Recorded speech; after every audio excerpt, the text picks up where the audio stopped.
Le dispositif était attendu, notamment par ceux qui utilisent leur véhicule pour travailler et qui n'en peuvent plus du prix élevé du litre de carburant. Sébastien Lecornu, entouré des ministres, a présenté ce soir à Matignon les nouvelles aides pour ceux qu'on appelle les gros rouleurs. Bonsoir Alexandre Chauveau. Bonsoir Pierre, bonsoir à tous. Un dispositif qui concernera près de 3 millions de Français. Oui, des travailleurs modestes qui se servent de leur véhicule dans le cadre de leur travail. Sébastien Lecornu cite notamment les aides à domicile avec une remise prévue de 20 centimes par litre en moyenne. Pas de baisse uniforme des taxes donc, comme le réclame le Rassemblement national.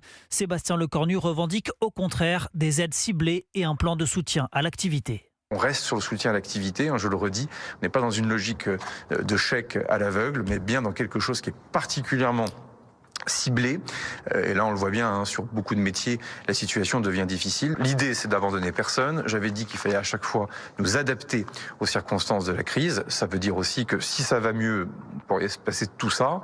Si les choses devaient s'aggraver, il va sans dire que d'autres annonces pourraient être faites. Alors sont également concernés les agriculteurs, pêcheurs et transporteurs routiers, mais aussi le BTP avec des baisses de taxes comprises entre 15 et 30 centimes par litre en fonction des secteurs.